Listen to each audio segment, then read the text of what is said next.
Hi! In our last episode, we explored the properties of solids, liquids, and gases. We also focused on how water changes in phase and used a phase diagram to follow those changes. Today, we will zero in on how gases behave. Of the three phases of matter, the gas phase is the easiest to understand and picture in our minds. As we study it, we will see the scientific method in action. We will see how we summarize our observations into laws and explanations, such as the kinetic molecular theory. This theory explains how molecules move under different conditions of temperature and pressure. So don't move from your seats, and we will be back after a short break.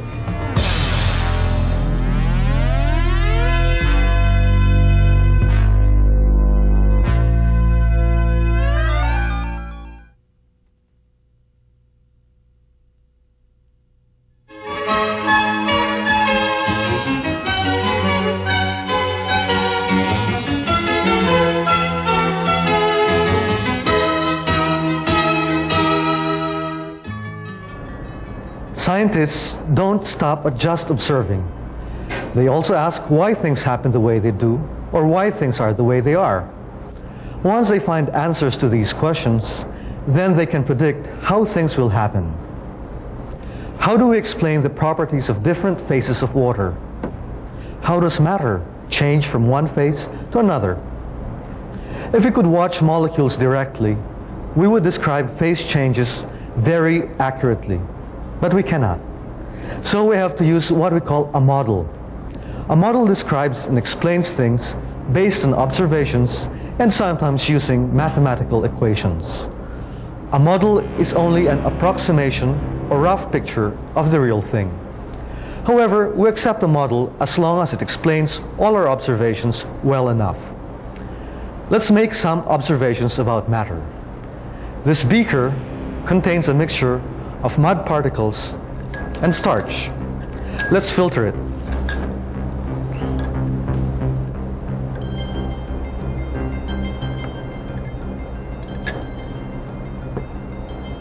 The filtrate is clear compared to the original solution. Now, using iodine, let's test this solution for starch.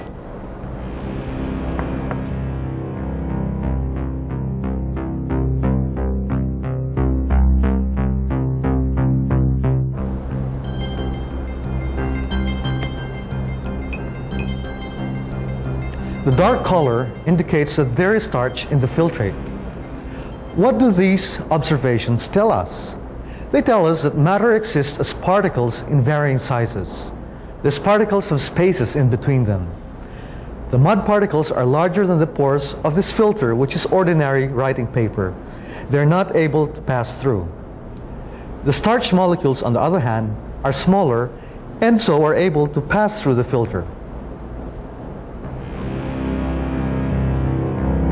One model effectively describes and explains the three phases of matter, the kinetic molecular theory. It pictures matter as made up of particles. According to this model, the particles or molecules of a gas are greatly spread out and far apart. As a result, the attraction among these particles is so small and therefore insignificant. This is the case with water vapor. The particles are so small and far apart that we cannot see them individually. But once they come together or condense, we can observe them as water droplets on the outside wall of the cold bottle. From this observation, we conclude that there are water molecules in the air. According to the kinetic molecular theory, gas molecules are not only spread out, they also move randomly and constantly at high speeds and in straight lines.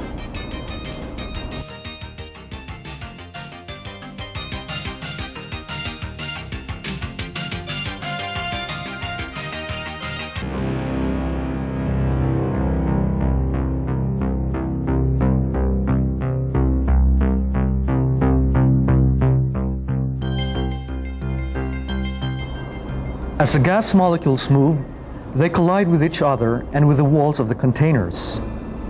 For nitrogen gas, the molecules collide with each other 8.99 times 10 to the 28 times per cubic centimeter per second at 25 degrees Celsius and 1 atmosphere pressure. These collisions are assumed to be perfectly elastic. That is, the gas molecules do not lose energy upon collision. Unlike a ball, which on hitting a wall loses energy and slows down. The pressure of the gas is the force of the collisions of the molecules with a unit area of the wall of the container. The more frequent the collisions are, the higher the gas pressure is. Pressure will not change as long as the gas is in a sealed container and the temperature is kept constant. Here is a pressure gauge attached to a gas tank. It tells us how much gas is in the tank. High pressure means that more gas molecules are colliding with a unit area of the wall per second. If the pressure decreases while the volume and temperature remain constant, there are now fewer molecules colliding with a unit area of the wall. When the pressure drops below the normal value, it is time to refill the tank. Moving molecules have kinetic energy. The faster they move, the higher their kinetic energy. For molecules of different sizes but with the same amount of kinetic energy, the larger ones move more slowly. The smaller molecules move faster. This relationship can be expressed in the formula for kinetic energy. In a given system, or a specific body of matter being studied, such as this, there is an average kinetic energy for all of the molecules. Some molecules, however, move faster than the average value and have a higher than average kinetic energy. Others move more slowly. Their kinetic energy is lower than the average value. This average kinetic energy of the molecules is directly proportional to the absolute temperature. All gases have the same kinetic energy at the same temperature.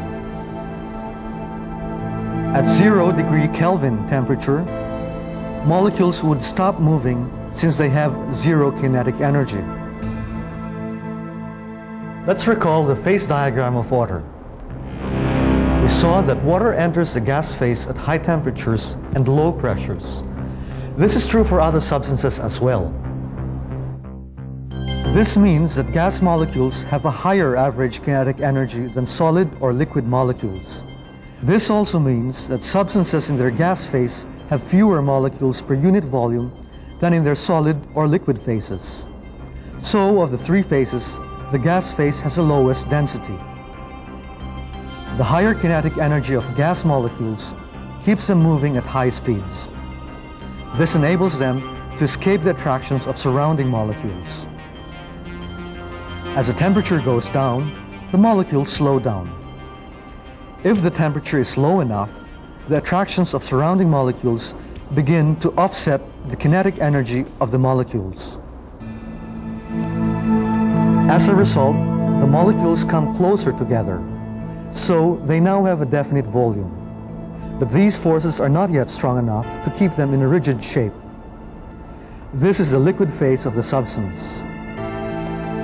Like gases, the liquid molecules move in straight lines. This is called translational motion. But the liquid molecules are now slower than in the gaseous phase. This is why liquids flow.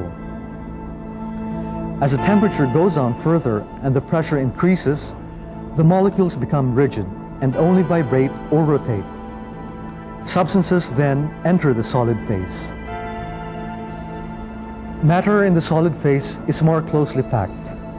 For each unit of volume, there are more molecules. This is why solids have more mass per unit volume or greater density. In solids, strong forces of attraction hold the molecules together. Now we understand why substances become solid at low temperatures and high pressures. So why don't you stay solidly glued to your seats as we lower the pressure with a short break.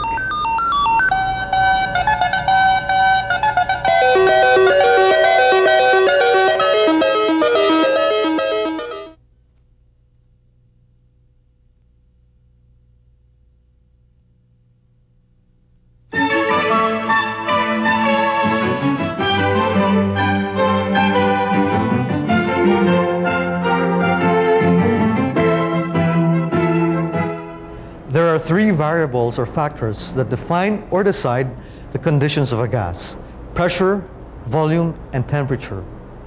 Studies show that these variables are related to one another in a very predictable way. Let's see how this happens. Take this balloon. When we compress it at a constant temperature, we feel it becoming harder. This shows that greater force or pressure is exerted by the gas on the inner wall of the balloon.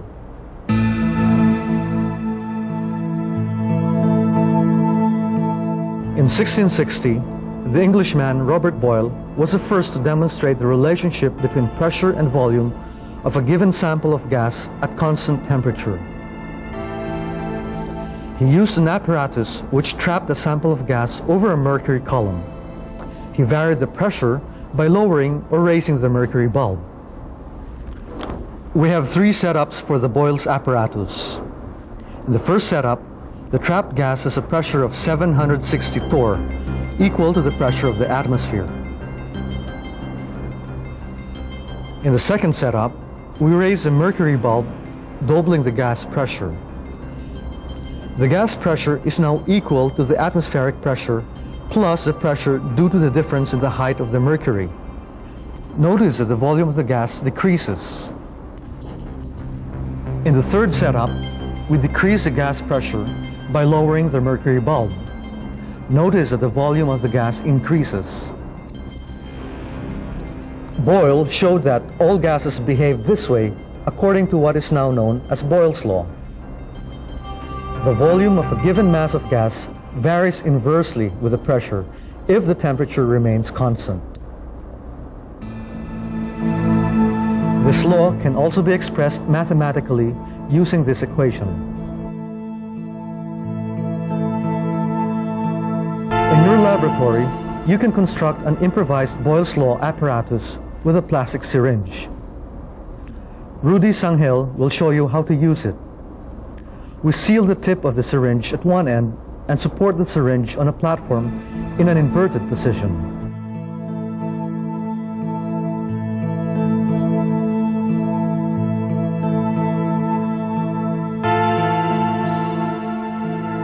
The barrel of the syringe is drawn up.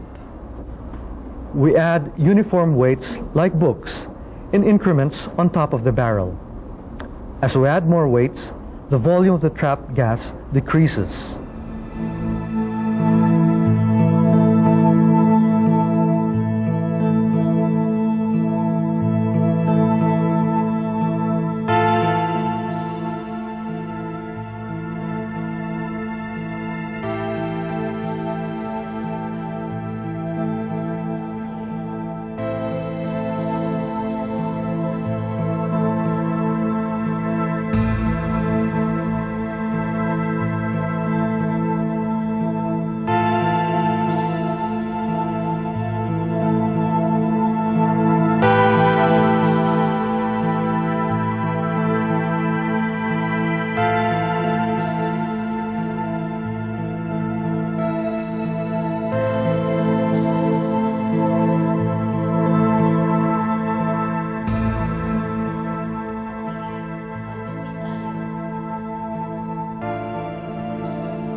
Boyle's law operates even inside our body. Our lungs are elastic like balloons. They can expand and contract. When we inhale, our lungs expand, and so the air outside rushes in. When we exhale, our lungs contract, raising the air pressure inside. Air then rushes out of the lungs. The kinetic molecular model explains quite well why pressure changes with the volume of a sample of gas. When the volume of a sample of gas is reduced, the molecules must travel a shorter distance before they collide with the wall. Therefore, they make more collisions per unit area of the wall per unit time. This results in higher pressure.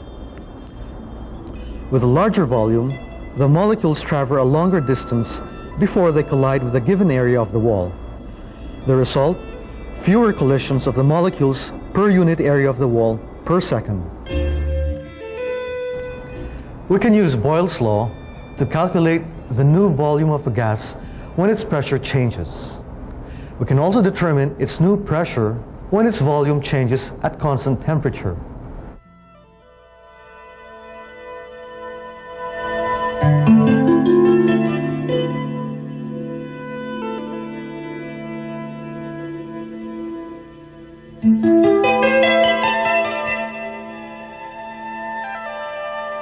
Let us look at how volume varies with temperature at a constant pressure. The air inside the flask is heated. Its volume expands against a constant atmospheric pressure.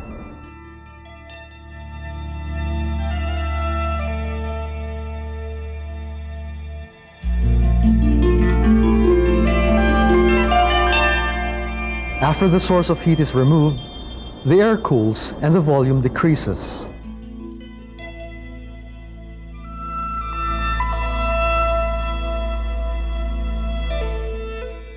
At a constant pressure, the volume of a given sample of gas changes with temperature. First recognized in 1787 by the French scientist Charles, it has since then been known as Charles' law. This is another way of stating the law.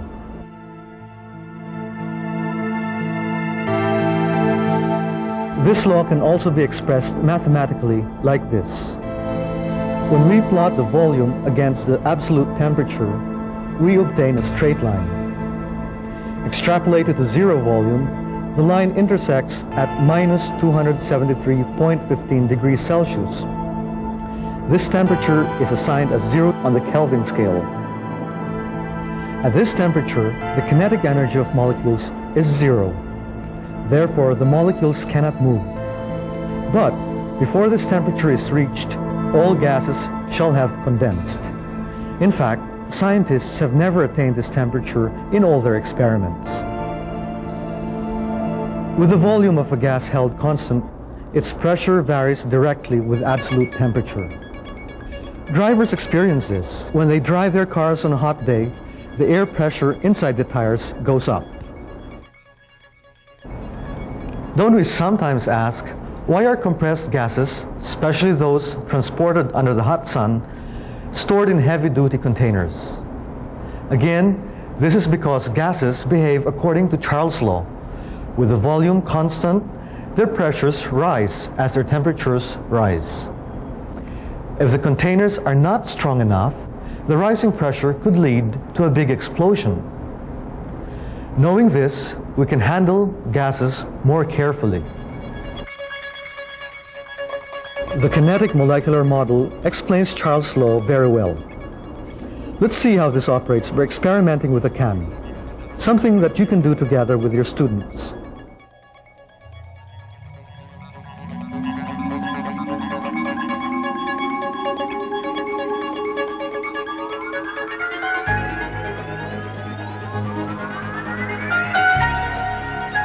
We fill a can with water vapor at 100 degrees Celsius. The pressure in the can is equal to the atmospheric pressure. At constant pressure, there will be a constant number of collisions of gas molecules with the walls of the container. And seal the container. As the temperature drops, the can starts to collapse. To maintain the same number of collisions, the gas molecules will have to move a smaller distance between collisions. At room temperature, the volume of the can is lower than its volume at 100 degrees Celsius. After this experiment on a collapsed can, we will summarize what we've discussed after we return from this pause.